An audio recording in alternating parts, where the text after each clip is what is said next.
اس کے اوپر ہمیں ابھی جو بات ہوئی ہے انہوں نے یہ ڈیفائن کیا ہے کہ آپ کو آپ کی سیلری پوری 21,062 روپے پے کی جائے گی، جو ٹیکس ہے وہ تھرڈ پارٹی بیئر کرے گی۔ آپریٹرز نے تنخواہوں کی کم ادائیگی پر کام نہ کرنے کی دھمکی دی تو secretary primary and secondary health care Sara Aslam نے معاملے کا نوٹس لیتے ہوئے فوری تنخواہوں کی ادائیگی کا حکم دیا۔ پنجاب حکومت کا آکسیجن مصنوعات کی ذخیرہ اندوزی کرنے والوں کے خلاف اہم فیصلہ، آکسیجن اور طبی آلات کی ذخیرہ اندوزی کے خلاف کریک ڈاؤن اور موجودہ پابندیوں کو برقرار رکھنے کا نوٹیفکیشن جاری کر دیا۔ پنجاب حکومت کی ہدایت پر secretary primary and secondary health care Sara Aslam نے آکسیجن اور طبی آلات کی ذخیرہ اندوزی میں پابندی کی توسیع کا نوٹیفکیشن جاری کر دیا۔ نوٹیفکیشن کے مطابق پابندی 28 جون سے 12 جولائی تک برقرار رہے گی۔ کرنال پورہ، اوقاف کالونی اور شاہ کمال میں پانی کی شدید قلت، اہل علاقہ پانی کی بوند بوند کو ترس گئے۔ مکینوں کا واسا کے خلاف احتجاج اور نعرے بازی، مظاہرین کہتے ہیں کہ واسا کو متعدد شکایات درج کرائیں، سنوائی نہیں ہوئی۔ ایم ڈی واسا کا سٹی 42 کی خبر پر نوٹس، متعلقہ ایس ڈی او کو فوری مسئلہ حل کروانے کی ہدایت کر دی۔ سورج سوا نیزے پر گرمی کی شدت میں کرنال پورہ، راواں، اوقاف کالونی اور شاہ کمال کے علاقوں میں 2 روز سے پانی کی فراہمی معطل۔ اہل علاقہ نے پانی کی معطلی پر احتجاجی مظاہرہ کیا اور واسا کے خلاف نعرے بازی کی۔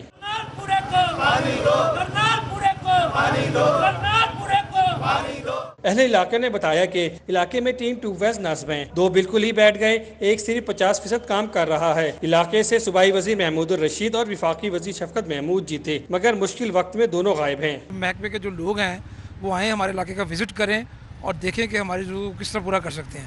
اس کے لیے اگر ٹینک بھیجنا پڑتے ہیں ٹینک بھیجیں اور فوری طور پہ ٹیوب ویل کو جو ریپیئر کروائیں، جو بھی اس کا مسئلہ کو فوری طور پہ حل کروائیں۔ 2 دن تو لگاتار پانی نہیں آ رہا، اسی کافی دفعہ ایل ڈی اے دے واسا دے چکر لائے، وفاقی وزیر شفقت صاحب، صوبائی وزیر میاں محمود رشید، انہوں کو کافی دفعہ جا کے ملے ہیں۔ شفقت صاحب کا گھر لاگے آتے ہی نہیں، وہ صرف یہ کہہ دیتے ہیں کہ پانی کا مسئلہ حل ہو۔ یہ علاقہ ہے وفاقی وزیر تعلیم کا اور صوبائی وزیر ہاؤسنگ کا، جن کے انڈر ایل ڈی اے بھی آتا ہے، واسا بھی آتا ہے، شہری مسائل کے معاملات بھی آتے ہیں۔ اور یہاں پہ آپ دیکھیں کہ جو ہے نا، یہاں پہ ابھی پچھلے 2 دن ایسے گزرے ہیں کہ ایک بوند پانی اس علاقے میں نہیں آئی ہے۔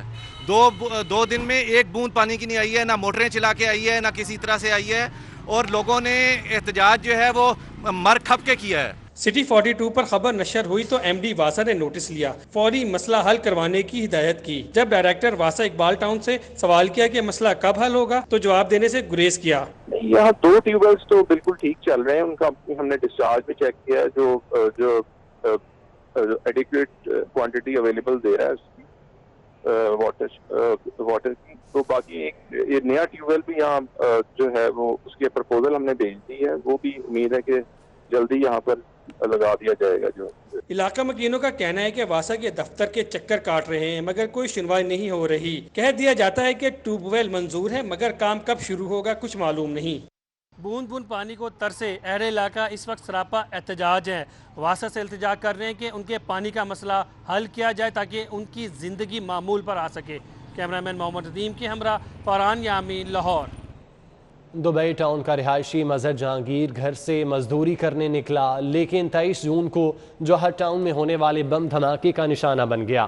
اہل خانہ کہتے ہیں کہ بچوں کے سر سے باپ کا سایہ اٹھ گیا، حکومتی امداد کا انتظار ہے۔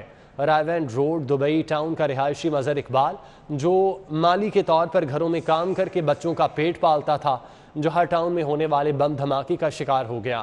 23 جون کو مظہر روزانہ کی طرح گھر سے کام پر تو گیا لیکن واپس نہ آیا۔ سمیرہ بیوی کا کہنا ہے دہشت گردی کے اس حملے نے ان کے بچوں سے باپ کا سایہ چھین لیا، انہیں اب صرف قانون نافذ کرنے والے اداروں سے انصاف چاہیے۔ جوہر ٹاؤن میں ہونے والے دھماکے کے نتیجے میں 3 افراد شہید ہوئے تھے۔ شہید مظہر کے اہل خانہ حکومتی امداد کے منتظر ہیں۔ جب مظہر گھر سے نکلے ہیں 11 بجے تو بچے ساتھ گئے ہیں، بچوں کو چیزیں لے کے دی ہیں دکان سے۔ اس کے بعد مظہر نے 100 روپیہ بھی دیا ہے بچوں کو بھی گھر لے کے جانا، جب پھر دل کرے تو چیز لے لینا، ماما کو تنگ نہ کرنا۔ تو میں شام کو جو چیزیں آپ کہہ رہے ہیں میں لے کے آؤں گا۔ اس کے بعد مظہر اب تک گھر نہیں پہنچے۔ اب میری حکومت سے یہی اپیل ہے، ان کا کچھ مدد چاہیے مجھے۔ جوہر ٹاؤن دھماکے کے متاثرین کو امداد دینے کا سلسلہ شروع ہو گیا۔ وزیر اعلیٰ پنجاب کی ہدایت پر ڈی سی لاہور مدثر ریاض ملک نے جناح ہسپتال میں شہداء کے لواحقین اور زخمیوں میں چیک تقسیم کیے۔ ڈی سی لاہور مدثر ریاض ملک نے جناح ہسپتال میں زیر علاج زخمی صفیہ بی بی کو ان کے شہید خامند، بیٹے اور ایک زخمی بیٹے کا 17 لاکھ کا امدادی چیک دیا۔ زخمی عبدالرحمن محمد انتظار، زاہدہ بی بی اور محمد عاطف علی کو 12 لاکھ روپے کے چیک تقسیم کیے گئے۔ ڈی سی لاہور مدثر ریاض ملک نے محمد سعید اور شیخ اظہر کو پراپرٹی کا نقصان ہونے پر 1 لاکھ اور 5 لاکھ روپے کے چیک دیے۔ اس موقع پر ایم ایس جناح ہسپتال، اے ڈی سی آر، اے ڈی سی ہیڈ کوارٹر اور دیگر افسران بھی موجود تھے۔ ڈی سی لاہور کا کہنا تھا کہ دیگر شہداء کے لواحقین، زخمیوں اور پراپرٹی کو نقصان پہنچنے کے ازالے کے لیے چیک کی تیاری کا عمل جاری ہے۔ آئندہ 1-2 روز میں انہیں بھی چیک دے دیے جائیں گے۔ سبزی فروش کے خلاف انوکھا مقدمہ، پولیس کی پھرتیاں یا اسپیشل مجسٹریٹ کی غلطی، سستی سبزی فروخت کرنا دکاندار کا جرم بن گیا۔ سبزی سستی فروخت کرنے پر تھانہ رائے گنج میں مقدمہ درج، اسپیشل مجسٹریٹ کاشف بشیر کی مدعیت میں سبزی فروش کے خلاف مقدمہ درج کر لیا گیا۔ دکاندار بھنڈی 95 کی بجائے 73 روپے فی کلو فروخت کر رہا تھا۔ ایف آئی آر کا یہ متن ہے۔ ٹماٹر 50 کی بجائے 25 روپے فی کلو کے حساب سے فروخت کر رہا تھا۔ دکاندار پیاز 40 کی بجائے 33 روپے فی کلو فروخت کر رہا تھا۔ دکاندار نے نمایاں مقام پر ریٹ لسٹ آویزاں نہیں کی تھیں۔ مقدمے میں قیمتیں لکھنے میں غلطی ہوئی۔ اسپیشل مجسٹریٹ کاشف بشیر کی جانب سے یہ کہا گیا ہے، پولیس کی پھرتیاں یا پھر اسپیشل مجسٹریٹ کی غلطی، سستی سبزی فروخت کرنا دکاندار کا جرم بن گیا۔ سبزی سستی فروخت کرنے پر تھانہ رائے گنج میں مقدمہ درج، اسپیشل مجسٹریٹ کاشف بشیر کی مدعیت میں سبزی فروش کے خلاف مقدمہ درج کیا گیا۔ دکاندار بھنڈی 95 کی بجائے 73 روپے فی کلو فروخت کر رہا تھا۔ ایف آئی آر میں مزید لکھا گیا کہ ٹماٹر 50 کی بجائے 25 روپے فی کلو کے حساب سے فروخت کر رہا تھا۔ دکاندار پیاز 40 کی بجائے 33 روپے فی کلو فروخت کر رہا تھا۔ دکاندار نے نمایاں مقام پر ریٹ لسٹ آویزاں نہیں کی تھی۔ ایف آئی آر کا یہ متن ہے، جبکہ اسپیشل مجسٹریٹ کاشف بشیر کا کہنا ہے مقدمے میں قیمتیں لکھنے میں غلطی ہوئی۔ دبئی، شارجہ اور ابوظہبی جانے والے پاکستانی مسافروں کے لیے بری خبر ہے۔ متحدہ عرب امارات حکام کا پاکستانیوں پر سفری پابندی برقرار رکھنے کا فیصلہ، یو اے ای ایویشن نے نوٹس جاری کر دیا۔ متحدہ امارات حکام کی جانب سے پاکستانیوں پر سفری پابندی برقرار رکھنے کا فیصلہ کیا گیا۔ یو اے ای ایویشن نے نوٹس جاری کر دیا۔ نوٹس کے مطابق سفری پابندیوں میں 21 جولائی تک توسیع کی گئی۔ خسارے کا شکار محکمہ ریلوے سرکاری اور پرائیویٹ اداروں سے اپنے اربوں روپے کے واجبات وصول کرنے میں ناکام۔ اعداد و شمار کے مطابق 10 سے زائد ادارے ریلوے کے 8 ارب 16 کروڑ روپے سے زائد کے نادہندہ ہیں۔ محکمہ ریلوے سرکاری اور پرائیویٹ اداروں سے اپنے اربوں روپے کے واجبات وصول کرنے میں ناکام ہو گیا۔ ذرائع کے مطابق 10 سے زائد سرکاری اور پرائیویٹ ادارے محکمہ ریلوے کے 8 ارب 16 کروڑ روپے سے زائد کے نادہندہ نکلے۔ ریلوے نادہندگان میں پی ایچ اے وابٹا، محکمہ ڈاک، محکمہ دفاع، food police, N H A, انہار اور آئل کمپنی سمیت دیگر محکمے شامل ہیں۔ ٹولنٹن مارکیٹ کو ہائیجینک کاروبار کی بہترین مارکیٹ بنایا جائے گا۔ Commissioner captain retired Muhammad Usman نے کمیٹیاں تشکیل دے دیں۔ ٹولنٹن مارکیٹ میں مسائل کے حل کے لیے commissioner Lahore captain retired Muhammad Usman کی زیر صدارت اہم اجلاس ہوا۔ اس سلسلے میں کمشنر کی جانب سے ریگولیٹری قوانین بنانے کے لیے 11 رکنی ماہرین پر مشتمل کمیٹی تشکیل دی گئی ہے۔ سی ای او ایم سی ایل کو کمیٹی کا کنوینئر مقرر کیا گیا، جبکہ دیگر ممبران میں لائف سٹاک، وائلڈ لائف انتظامیہ اور سول تنظیموں کے عہدیدار بھی شامل ہیں، جبکہ کمشنر کے حکم پر ٹولنٹن مارکیٹ میں تمام جانوروں اور پرندوں کی تفصیلات جمع کرنے کے لیے بھی کمیٹی تشکیل دی گئی ہے۔ اسپیکر پنجاب اسمبلی چودھری پرویز الہی سے این اے 163 وہاڑی کے معروف سیاسی شخصیت ایوب بندیشا کی ملاقات ہوئی۔ ساتھیوں سمیت مسلم لیگ کاف میں شمولیت کا اعلان کر دیا۔ ایوب بندیشا نے اپنے ساتھیوں زاہد بندیشا، اویس بندیشا، پیر یعقوب کھگا، غضنفر الیاس، پیر ہارون شاہ اور پیر زمان شاہ سمیت مسلم لیگ کاف میں شمولیت کا اعلان کیا۔ اس موقع پر رکن قومی اسمبلی طارق بشیر چیمہ بھی موجود تھے۔ اسپیکر پنجاب اسمبلی چودھری پرویز الہی کا کہنا تھا ہر جماعت کی اپنی سیاست اور مقصد ہے، ہماری سیاست کا مقصد پاکستان کی ترقی اور عوام کی فلاح ہے۔ جمہوریت کو پروان چڑھانے کے لیے حوصلہ اور برداشت کی سیاست کو فروغ دینے کی ضرورت ہے۔ 2 جولائی کو بے روزگاری مارچ، 4 جولائی کو مہنگائی کے خلاف احتجاج ہوگا۔ امیر جماعت اسلامی سراج الحق کا اعلان، کہتے ہیں کہ موٹر وے اور ایئرپورٹ کو گروی رکھنے کے فیصلے کو کبھی منظور نہیں کیا جائے گا۔ امیر جماعت اسلامی سراج الحق نے منصورہ میں مرکزی مجلس شورا کے اجلاس کے بعد پریس کانفرنس کرتے ہوئے کہا کہ موجودہ حکومت نے سود پر مبنی بجٹ پیش کیا، عوام دشمن بجٹ کو مرکزی مجلس شورا نے مسترد کر دیا۔ موجودہ حکومت نے ہر وہ کام کیا جس کی وجہ سے ہماری آزادی ختم ہو گئی۔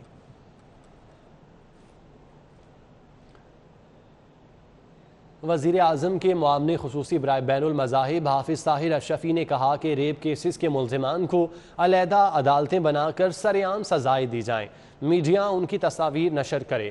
سیرت اکیڈمی اکبر مال میں پریس کانفرنس کرتے ہوئے حافظ طاہر اشرفی نے کہا، وزیر اعظم نے فحاشی اور عریانی پر عمومی بات کی۔ قرآن جہاں عورتوں کو حجاب کا حکم دیتا ہے، وہیں پر مردوں کو نگاہیں نیچی رکھنے کا حکم دیتا ہے۔ متحدہ علماء بورڈ پنجاب نے وزیر اعظم کے بیان کی حمایت کی۔ انہوں نے کہا کہ اسلام نے عورت کو جو عزت دی وہ کسی دوسرے مذہب میں نہیں۔ امریکہ کو اڈے نہ دینے کا فیصلہ پاکستان کے مفاد میں ہے۔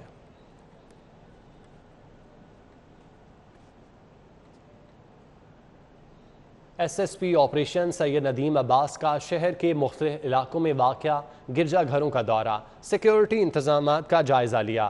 ایس ایس پی آپریشن نے کیتھیڈرل چرچ، مال روڈ، ہولی چرچ، نیلا گنبد سمیت شہر کے مختلف گرجا گھروں کا دورہ کیا۔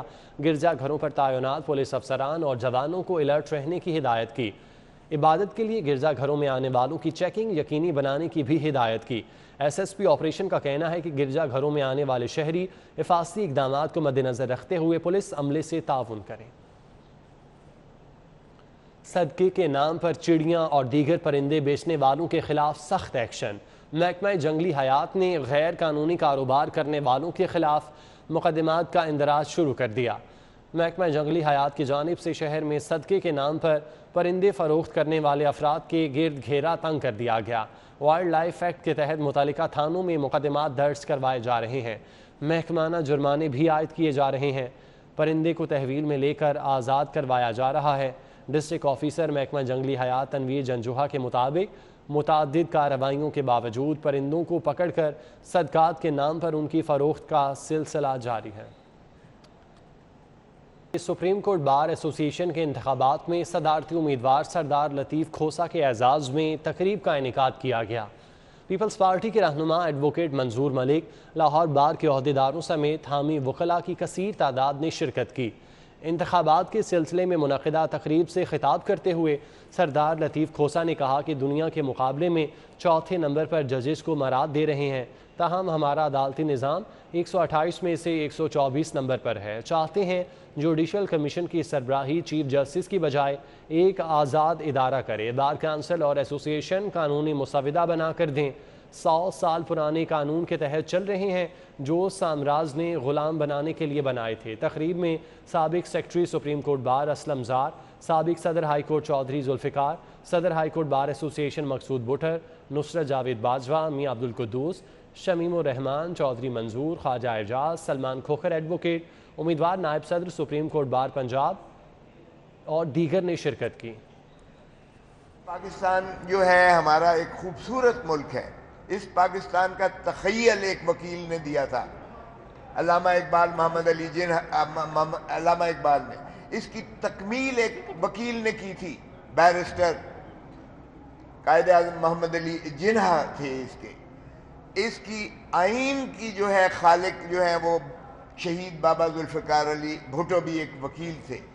یہ ایک وکلاء کی ہماری میراث ہے، ہماری اتنی میراث جو ہے، اس لیے ہم پاکستان کے محافظ ہیں، ہم پاکستان کے آئین کے بھی محافظ ہیں۔ ہم پاکستان کو انشاءاللہ ترقی کی انہی منازل پر لے کر جائیں گے جس کا خواب علامہ اقبال نے دیکھا تھا، جس کا شعر دیکھ لیجئے گا، تو شاہی ہے پرواز ہے کام تیرا، تیرے سامنے آسماں اور بھی ہیں، اسی روز و شب میں الجھ کر نہ رہ جا کہ تیرے زماں و مکان اور معروف کاروباری شخصیت اور مسلم لیگ نون کے رہنما وقار احمد صدیقی کے صاحبزادے عبید الرحمان کی دعوت ولیمہ، سیاسی کاروباری شخصیات سمیت دوست احباب اور عزیز و اقارب نے بڑی تعداد میں شرکت کی۔ وقار احمد صدیقی کے صاحبزادے عبید الرحمان کی دعوت ولیمہ کا انعقاد نجی فارم ہاؤس میں کیا گیا۔ سابق وفاقی وزیر پرویز رشید، ممبر قومی اسمبلی رانا مبشر اقبال، پارلیمانی سیکرٹری نذیر چوہان، سیکرٹری اطلاعات پنجاب مسلم لیگ نون عظمہ بخاری، ممبر پنجاب اسمبلی بلال یاسین، سابق ممبر پنجاب اسمبلی ماجد ظہور، سابق وزیر تعلیم پنجاب رانا مشہود، ارکان Punjab assembly Chaudhry Shahbaz Ramzan Bhatti, Sadia Taimur, Mirza Javed, additional information secretary Noon league Lahore Aamir Khan, member Punjab assembly Sami Ullah Khan, Ramzan Bhatti, opposition leader Punjab assembly Hamza Shahbaz کے پولیٹیکل سیکرٹری عمران گورائیا، مریم نواز کے political secretary Zeeshan Malik, colonel retired Mubashir Javed, سابق ایم این اے مہر اشتیاق، سابق ایم پی اے حافظ نعمان، ڈپٹی میئر میاں طارق، نذیر احمد سلاطی، ٹکٹ ہولڈر پی پی 160 اور پی پی 151، توصیف شاہ، چودھری باقر حسین، umpire Aleem Dar, motivational speaker Qasim Ali Shah, تاجر رہنما نعیم میر، بابر محمود، میاں سہیل، سرفراز منج، نثار صدیقی، دلشاد صدیقی، کاشف صدیقی، ارشاد صدیقی سمیت دیگر سیاسی کاروباری شخصیات دعوت ولیمہ میں شریک ہوئیں۔ آئی جی پنجاب انعام غنی کے بیٹے کی منگنی کزن کے ساتھ ہو گئی، دوست احباب کی جانب سے مبارکباد کے پیغامات دیے جا رہے ہیں۔ آئی جی پنجاب پولیس انعام غنی کے بیٹے حسن انعام کی منگنی اپنی کزن سے انجام پائی۔ منگنی کی تقریب میں صرف خاندان کے لوگوں نے شرکت کی۔ تقریب کو سادگی سے منعقد کیا گیا۔ آئی جی پنجاب کو پولیس افسران اور دوست احباب کی جانب سے مبارکباد کے پیغامات موصول ہو رہے ہیں۔ سابق عظیم لیگ سپنر عبدالقادر مرحوم کو خراج تحسین پیش کرنے کے لیے ساگا سپورٹس کے زیر اہتمام ویلنشیا ٹاؤن میں میچ کھیلا گیا۔ میچ میں سابقہ اور موجودہ سٹارز ایکشن میں دکھائی دیے۔ دنیا کرکٹ میں سپن بولنگ کو ایک نئی جہت بخشنے والے سابق عظیم لیگ سپنر عبدالقادر کو خراج تحسین پیش کرنے کے لیے منعقدہ میچ میں سٹار کرکٹرز نے صلاحیتوں کے جوہر دکھائے۔ اوپنر عمران نذیر کی بیٹنگ نے شائقین کے دل مو لیے۔ اس موقع پر گفتگو کرتے ہوئے سابق ٹیسٹ کرکٹرز عمران فرد، اعزاز چیمہ، ہمایوں فرد، سابق کپتان اظہر علی اور عمران نذیر کا کہنا تھا کہ عبدالقادر ہمیشہ ان کے دلوں میں زندہ رہیں گے۔ بہت خوشائند بات ہے اور میرے خیال میں سب پلیئرز کا بھی شکریہ اور ایس پی ایل جو ہے ان کا بھی شکریہ سیف بھائی کا کہ انہوں نے اتنے بڑے لیجنڈ کے لیے ایک ٹریبیوٹ رکھا ہے اور آئی تھنک اس طرح کے جتنے بھی ہمارے لیجنڈس ہیں ان سب کے لیے آئی تھنک کوشش جاری رکھنی چاہیے، ان کا نام زندہ رکھنا چاہیے اور انہوں نے اتنے کارنامے عبدالقادر صاحب نے خود کیے، مرحوم نے ایک ایک کر کے میچ کروانا شروع کیا ہے ٹریبیوٹ کی نظر اور آئی تھنک میرے خیال میں یہ بڑا اچھا سٹیپ ہے اور ہونا چاہیے کیونکہ ہمارے ہیروز ہمارے لیجنڈ جب اس دنیا میں چلے جائیں یا وہ کرکٹ چھوڑ دیں تو ان کے لیے اس طرح کے میچز جو ہے نا آرگنائز ہونے چاہیے۔ میچ کے آرگنائزر علی سیف نے کہا کہ سابق سٹارز کی خدمات کو اجاگر کرنے کا یہ سلسلہ جاری رہے گا۔ عبدالقادر مرحوم کے بیٹے رحمان قادر نے اپنے والد کی یاد میں میچ کروانے پر ساگا سپورٹس کا شکریہ ادا کیا۔ گرین جرسی کے لیے، اس گرین یونیفارم کے لیے اینڈ ہم اپنی لمیٹڈ کیپیسٹی میں جتنا کر سکتے ہیں اتنا کم ہے بٹ انشاءاللہ ہم اور کرتے رہیں گے۔ سابق اور موجودہ سٹارز کا کہنا تھا کہ ہمیں اپنے عظیم کھلاڑیوں کی خدمات کو ان کی زندگی میں بھی یاد رکھنا چاہیے۔ سابق عظیم کرکٹر عبدالقادر کی یاد میں ہونے والا یہ میچ اس بات کا تقاضا کرتا ہے کہ کرکٹرز کی زندگی میں ان کی خدمات کا اعتراف کیا جانا چاہیے۔ کیمرامین زاہد شفیع کے ساتھ Hafiz Shahbaz Ali, city 42۔ Punjab mix martial art association کا قیام۔ کاسموپولیٹن کلب میں ہونے والے جنرل کونسل کے اجلاس میں عہدیداروں کا انتخاب کیا گیا۔ پنجاب مکس مارشل آرٹس ایسوسی ایشن کے اجلاس میں میاں محمد اکرم عثمان چیئرمین، ریحان احسان صدر منتخب ہوئے، انار علی سینئر نائب صدر منتخب ہوئے۔ اہم خبر شامل کریں، جوہر ٹاؤن بم دھماکے میں اہم پیش رفت ہوئی ہے۔ جوہر ٹاؤن کار پارک کرنے والا ملزم راولپنڈی سے گرفتار کر لیا گیا۔ گرفتار دہشت گرد کی شناخت عید گل کے نام سے ہوئی، تفتیشی ذرائع کی جانب سے یہ بتایا گیا۔ ملزم کو مزید تفتیش کے لیے لاہور منتقل کر دیا گیا ہے۔ جوہر ٹاؤن بم دھماکے میں اہم پیش رفت ہوئی ہے۔ جوہر ٹاؤن کار پارک کرنے والا ملزم راولپنڈی سے گرفتار کر لیا گیا۔ اسی حوالے سے مزید تفصیلات جانتے ہیں، وقاص احمد ہمارے ساتھ موجود ہیں۔ وقاص سے ایک اہم پیش رفت ہوئی ہے اس معاملے پر۔ احسن بالکل، یہ چند روز قبل جو جوہر ٹاؤن میں دہشت گردی کا واقعہ پیش آیا تھا، اس کے جو مرکزی ملزمان ہیں اس تک تقریباً جو ہے وہ پولیس تحقیق تفتیشی ٹیمیں پہنچ چکی ہیں اور جو کار پارک کرنے والا ملزم تھا اس کو بھی بلاخر راولپنڈی سے گرفتار کر لیا گیا اور سی ٹی ڈی ذرائع نے اس کی تصدیق بھی کر دی ہے۔ سی ٹی ذرائع کے مطابق جو ملزم تھا جس نے جوہر ٹاؤن میں کار کھڑی کی تھی اس کی شناخت عید گل کے نام سے ہوئی ہے، جو اس کو پنڈی سے گرفتار کر کے لاہور میں سی ٹی ڈی کے حکام کے حوالے کر دیا گیا. اس حوالے سے حکام کا کہنا ہے کہ جو اس بم دھماکے یا دہشت گردی سے منسلک دیگر لوگ ہیں ان کو بھی گرفتار کرنے کی کوشش کی جا رہی ہے اور بہت جلد جو پورا نیٹ ورک ہے وہ قانون کے کٹہرے میں ہوگا. جی اچھا وقاص، یہ بتائیے گا اس سے پہلے 3 ملزمان ہیں جن کو گرفتار کیا جا چکا ہے، ان سے تفتیش کہاں تک پہنچی ہے؟ مزید کیا شواہد ملے ہیں؟ احسن، سی ٹی ذرائع کے مطابق اس دہشت گردی کے واقعے میں کوئی ایک شخص ملوث نہیں تھا، ہینڈلر کچھ اور تھے جس سے یہ ایگزیکیوٹ کروایا گیا، وہ اور کچھ لوگ تھے. تو اس پورے نیٹ ورک کو پکڑنے کے لیے اور ایکسپوز کرنے کی کوشش کی جا رہی ہے اور سی ٹی ڈی ذرائع جو تحقیقاتی ٹیمیں ہیں وہ بہت حد تک اس نیٹ ورک کو توڑنے میں کامیاب ہو چکی ہیں. تاہم ابھی بھی چند لوگ باقی ہیں جس میں ان کی پلاننگ منصوبہ بندی کرنے والے، جیسا کہ جس خدشات کا اظہار کیا گیا ہے تحقیقاتی ٹیموں کی طرف سے کہ غیر ملکی ایجنسیوں کے ساتھ وابستہ بھی تھے. یہ بھی پہلو دیکھا جا رہا ہے کہ وہ کون لوگ تھے جنہوں نے غیر ملکی ایجنسیوں سے یہ ڈکٹیشن لی اور پھر اس کو پاکستان میں ایکزیکیوٹ کروایا. اس کے ساتھ ساتھ جو کالعدم تنظیمیں ہیں ان کے ساتھ روابط میں اور ان کے دیگر جو لوگ یہاں پہ پاکستان میں موجود ہیں ان تمام تک پہنچنے کی کوشش کی جا رہی ہے. اور ذرائع کا کہنا ہے کہ حکام اس حوالے سے بہت پر امید ہے کہ جلد ہی جو اس نیٹ ورک ہے جو کہ جوہر ٹاؤن دہشت گردی میں استعمال ہوا تھا اس کو مکمل روٹ آؤٹ کر لیا جائے گا. جی ٹھیک ہے وقاص، بہت شکریہ، آپ ہمیں تفصیلات سے آگاہ کر رہے تھے. نیوز اسٹوڈیو سے فی الوقت اتنا ہی.